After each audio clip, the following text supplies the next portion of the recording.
প্রজাতন্ত্র দিবসের আগে ভারতের সুপার লাক্সারিয়াস ট্রেন মহারাজা এক্সপ্রেসকে এবার টার্গেট করলো পাকিস্তানের জঙ্গিরা। এই মহারাজা এক্সপ্রেস কিন্তু ভারতের সব থেকে প্রিমিয়াম একটি ট্রেন, যেখানে বিদেশি পর্যটকরা গোটা ভারত ভ্রমণ করতে পারেন।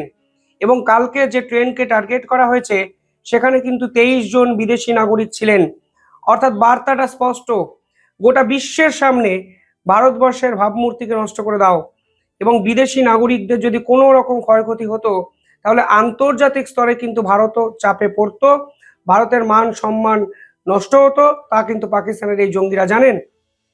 মহারাজা এক্সপ্রেসের যখন যাওয়ার কথা একটি নির্দিষ্ট জায়গা থেকে, ঠিক সে সময় লাইনে সারি সারি লোহার রড ফেলে কিন্তু চলে যাওয়া হয়েছিল জঙ্গিদের পক্ষ থেকে। এবং কিছু রডকে এমনভাবে আটকে দেওয়া হয়েছিল যে এই রডকে কোনোভাবেই বিচ্ছিন্ন করা সম্ভব হচ্ছিল না প্রাথমিকভাবে। পরবর্তীকালে ড্রাইভারের তৎপরতায় বড় সড় বিপদের হাত থেকে কিন্তু মহারাজা এক্সপ্রেস কালকে রক্ষা পায়। যে তথ্য সামনে এসছে সেখানে বলা হচ্ছে, এই মহারাজা এক্সপ্রেস ট্রেনটি স্বামী মোধাপুর থেকে দুর্গাপুরে যাচ্ছিল এবং এই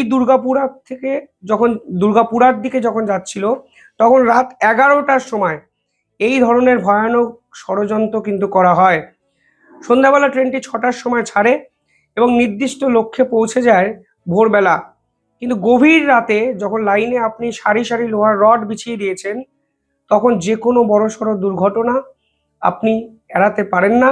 কিন্তু এক্ষেত্রে ড্রাইভার অত্যন্ত তৎপরতা এবং সাহসিকতার সঙ্গে ব্রেক টেপেন এবং পরবর্তীকালে দেখা যায় লাইনে সারি সারি লোহার রড একদম সিল্ড করে আটকে দেওয়া হয়েছে। প্রায় আধ ঘন্টা থেকে 40 মিনিট একটি অপারেশনে এই লোহার রডগুলো কিন্তু সরিয়ে ফেলা হয়। পরবর্তীকালে এই ঘটনা নিয়ে শিবদাসপুরা পুলিশ স্টেশনে একটি মামলা রুজু হয় এবং পুলিশ তদন্ত করছে এবং এর পিছনে কারা আছেন তা এখন তদন্ত সাপেক্ষ একটি বিষয়। পাশাপাশি 4 থেকে 5টা লোহার টুকরো কোথা থেকে এলো, কোথা থেকে কেনা হয়েছে, কোনো নির্দিষ্ট মার্ক আছে কিনা, ফরেন্সিক রিপোর্ট সামনে এলে কিন্তু আমরা এই পুরো বিষয়টা বুঝতে পারবো। 23 জন, প্রায় 21 থেকে 23 জন ফরেন ট্রাভেলার্স এই ট্রেনে কিন্তু সাওয়ার করছিলেন। 23 কোচের এই সুপার লাক্সারিয়াস ট্রেন ভারতবর্ষের বিভিন্ন পর্যটন যে কেন্দ্র আছে সেগুলো কিন্তু কানেক্ট করে এবং সেই ট্রেনের ছবি ভিডিও দেখলে আপনারা বুঝতে পারবেন এই ট্রেন কিন্তু বিদেশি নাগরিকদের প্রধান আকর্ষণের কেন্দ্রবিন্দুতে। বহু ভারতীয়রাও এই ট্রেনে কিন্তু একটি জায়গা থেকে অন্য জায়গায় যান এবং 5 থেকে 7 দিন এই ট্রেন গোটা ভারতকে প্রায় কানেক্ট করার চেষ্টা করে এবং নির্দিষ্ট কিছু পর্যটন কেন্দ্রে ট্যুরিস্টদের স্পেশালি কিন্তু নিয়ে যাওয়ার জন্য এই ট্রেনকে ব্যবহার করা হয়। এই ট্রেনের ভাড়াও কিন্তু অনেক, ফলে সব মিলিয়ে অত্যন্ত প্রিমিয়াম একটি ট্রেন। এবং আপনারা বুঝতে পারছেন এই ট্রেনে যদি কোনো ধরনের নাশকতা ঘটানো যায় তাহলে কিন্তু এই খবরটি দেশীয় গণ্ডি ছাড়িয়ে আন্তর্জাতিক স্তরে আলোচনা হবে এবং ভারতবর্ষের মান সম্মান বিফলে পড়বে। অন্তত সিকিউরিটি রিজনে একাধিক প্রশ্ন ভারত থেকেই বিরোধী একাধিক নেতারা করবেন।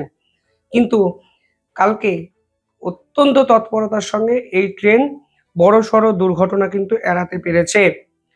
পাশাপাশি কালকেই আরো একটি রিপোর্ট সামনে এসছে, সেখানে বলা হচ্ছে রিপাবলিক ডে কে কেন্দ্র করে ভারতে হাই সিকিউরিটি অ্যালার্ট কিন্তু জারি করা হয়েছে।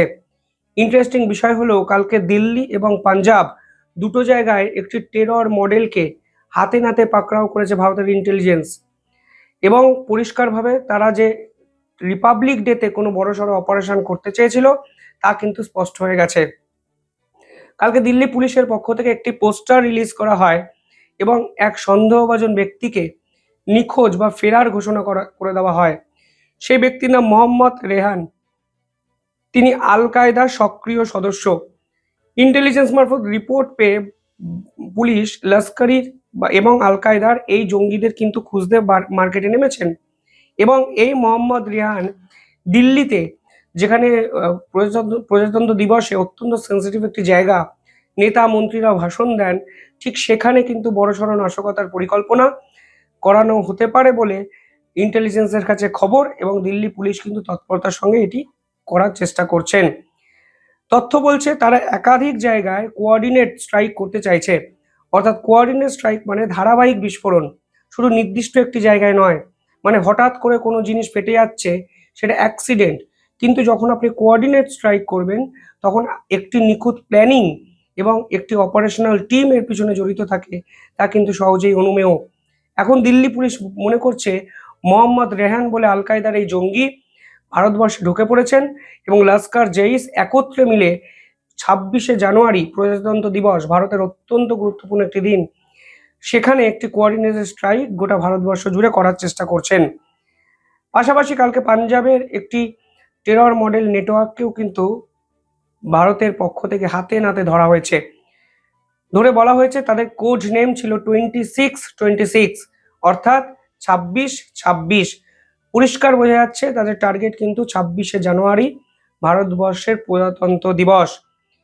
তারা পার্টিকুলারলি দিল্লি ছাড়াও আরো দুটি মন্দিরকে টার্গেট করেছে, অযোধ্যার রাম মন্দির এবং অন্যটি জম্মু কাশ্মীরের রঘুনাথ টেম্পল।